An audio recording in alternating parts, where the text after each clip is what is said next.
Petrol और diesel हमारी जिंदगी की धड़कन बन चुके हैं। जैसे हमारे शरीर को ऊर्जा चाहिए, वैसे ही दुनिया को पेट्रोल और डीजल चाहिए।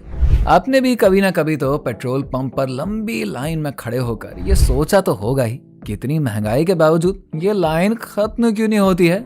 पेट्रोल डीजल का दाम चाहे जितना भी आसमान छू ले, लेकिन लोगों की कतार तो पेट्रोल पंप पर जमा ही रहती है।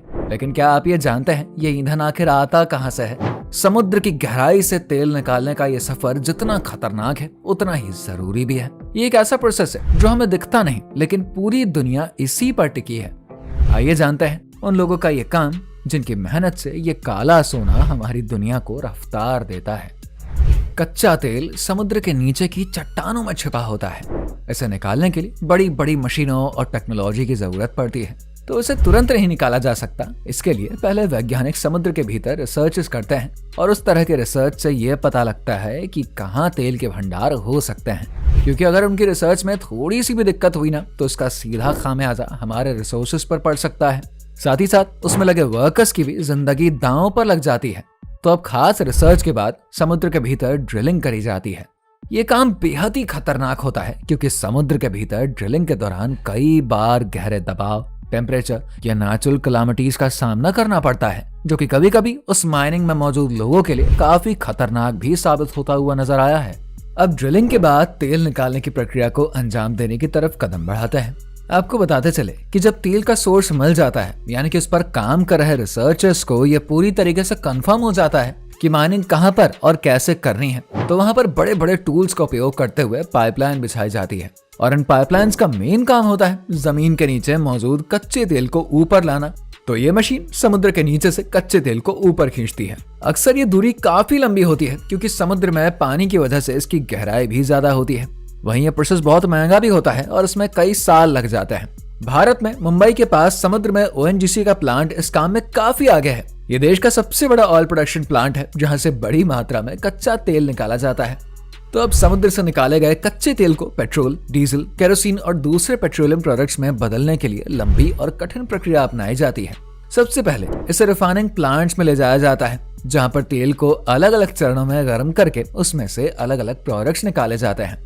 पेट्रोल, डीजल और केरोसिन को अलग अलग तापमान पर अलग किया जाता है। ये पूरी प्रक्रिया बहुत ही ज्यादा सावधानी पूर्वक और विशेषज्ञों की निगरानी में ही करी जाती है। यानी कि जब कच्चा तेल समुद्र से निकाला जाता है तो ये सीधा उपयोग के लायक नहीं होता है, क्योंकि इसमें तरह तरह के मटेरियल्स होते हैं जो कि कच्चे तेल के साथ मिले हुए होते हैं। तो इसे रिफाइन करना पड़ता है। रिफाइनिंग का मतलब है तेल को अलग अलग पेट्रोलियम प्रोडक्ट्स में बदलना। ये काम बड़ी रिफाइनरीज में होता है, जैसे 110 डिग्री सेल्सियस पर पेट्रोल प्राप्त होता है और 180 डिग्री सेल्सियस पर केरोसिन बनता है। वहीं 207 डिग्री सेल्सियस पर डीजल तैयार होता है। इस प्रक्रिया में तेल को अलग अलग परतों में बांट दिया जाता है, ताकि हर प्रोडक्ट को उसकी जरूरत के अनुसार शुद्ध किया जा सके। अब शायद आपके मन में यह सवाल उठ रहा हो कि आखिर ये प्रक्रिया क्यों इतनी ज्यादा महंगी और समय लेने वाली होती है।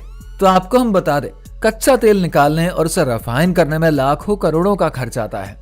वहीं समुद्र के भीतर काम करना खतरनाक होता है और यहाँ पर काम करने वाले मजदूरों की जिंदगी हमेशा जोखिम से भरी रहती है। इसके अलावा तेल निकालने के लिए इस्तेमाल होने वाले मशीन्स और टूल्स भी बेहद ही महंगे होते हैं। इसके बाद इन तैयार प्रोडक्ट्स को सप्लाई चेन के माध्यम से पेट्रोल पंपों और दूसरे स्थानों तक पहुंचाया जाता है। इसके लिए पाइपलाइंस का उपयोग किया जाता है, जो कि समुद्र के नीचे और जमीन के ऊपर दूर दूर तक फैले होते हैं। पाइपलाइंस के माध्यम से तेल को सुरक्षित और आसानी से हर जगह पर पहुंचाना संभव होता है।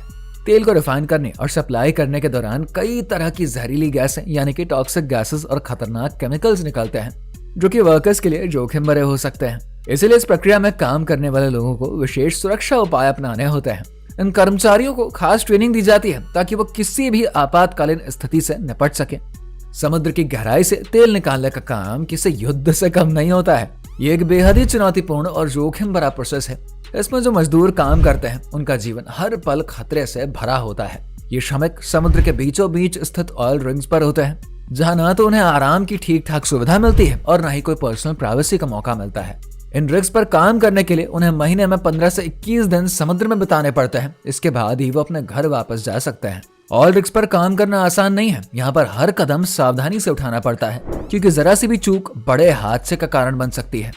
समुद्र की ये ऊंची ऊंची लहरों के बीच रहना, खतरनाक गैसों के संपर्क में आना और लगातार सतर्क रहकर काम करना इनकी डेली लाइफ का हिस्सा बन जाता है। आपको बता दें, इन वर्कर्स को इस जोखिम भरे काम के लिए खास ट्रेनिंग भी दी जाती है। ट्रेनिंग में उन्हें हर प्रकार की मुश्किल स्थिति का सामना करने के लिए तैयार करते हैं, चाहे वो टूल्स की खराबी हो, गैस लीकेज हो या समुद्री तूफान हो। हर परिस्थिति में काम करना इनकी जिम्मेदारी होती है। ऑयल रिग्स पर काम का एनवायरनमेंट बेहद ही चुनौतीपूर्ण होता है, यहाँ तक कि इनके लिए खाने पीने और सोने तक की सुविधाएं सीमित ही होती हैं। समुद्र की गहराई में स्थित ऑयल रिग्स वर्कर्स के लिए एक अलग ही दुनिया होते हैं। यहाँ पर वो लंबे समय तक रहते हैं। रिग्स पर वर्कर्स के लिए किचन की सुविधा भी दी जाती है, लेकिन ये किचन बेहद ही साधारण होते हैं, जहाँ पर बुनियादी जरूरतों का ही ध्यान रखा जाता है। खास बात यह है कि इन रिग्स में वर्कर्स को मोबाइल फोन या इंटरनेट की सुविधा नहीं दी जाती है। इसका कारण यह है कि वर्कर्स किसी भी तरह से डिस्ट्रैक्ट ना हो और उनका ध्यान पूरी तरीके से अपने काम पर केंद्रित रहे। इस माहौल में काम करना उनके लिए मानसिक और शारीरिक रूप से चुनौतीपूर्ण होता है। इन वर्कर्स को खास तौर पर ट्रेन किया जाता है ताकि वो किसी भी खराब सिचुएशन में खुद को सुरक्षित रख पाएं।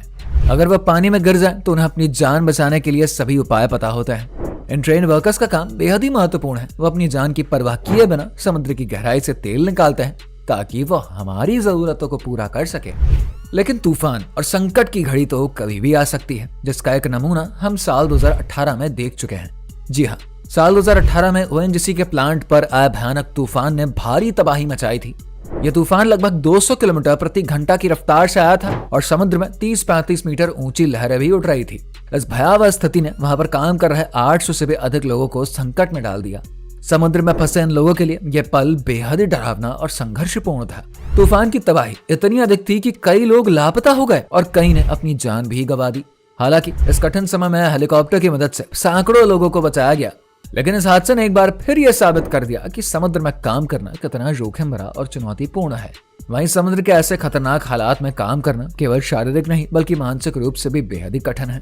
इन हालातों का सामना करने के लिए वर्कर्स को न केवल साहस दिखाना पड़ता है बल्कि हर समय सतर्क रहने की भी जरूरत होती है।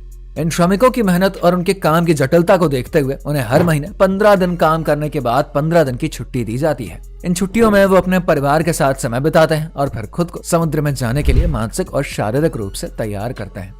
भारत में सबसे अधिक पेट्रोलियम का प्रोडक्शन राजस्थान में होता है। 2023 में राजस्थान ने कुल 21.6 मिलियन टन पेट्रोलियम का प्रोडक्शन किया, जो कि पूरे भारत के 57.4 मिलियन टन कुल उत्पादन का 37.5% का हिस्सा है। यह आंकड़ा राजस्थान की समृद्ध पेट्रोलियम रिसोर्सेज और एक हाईटेक एक्सट्रैक्शन टेक्निक को दर्शा देता है। राजस्थान में स्थित अलग अलग ऑयल फील्ड्स ने देश की ऊर्जा जरूरतों को पूरा करने में एक बहुत ही महत्वपूर्ण भूमिका निभाई है।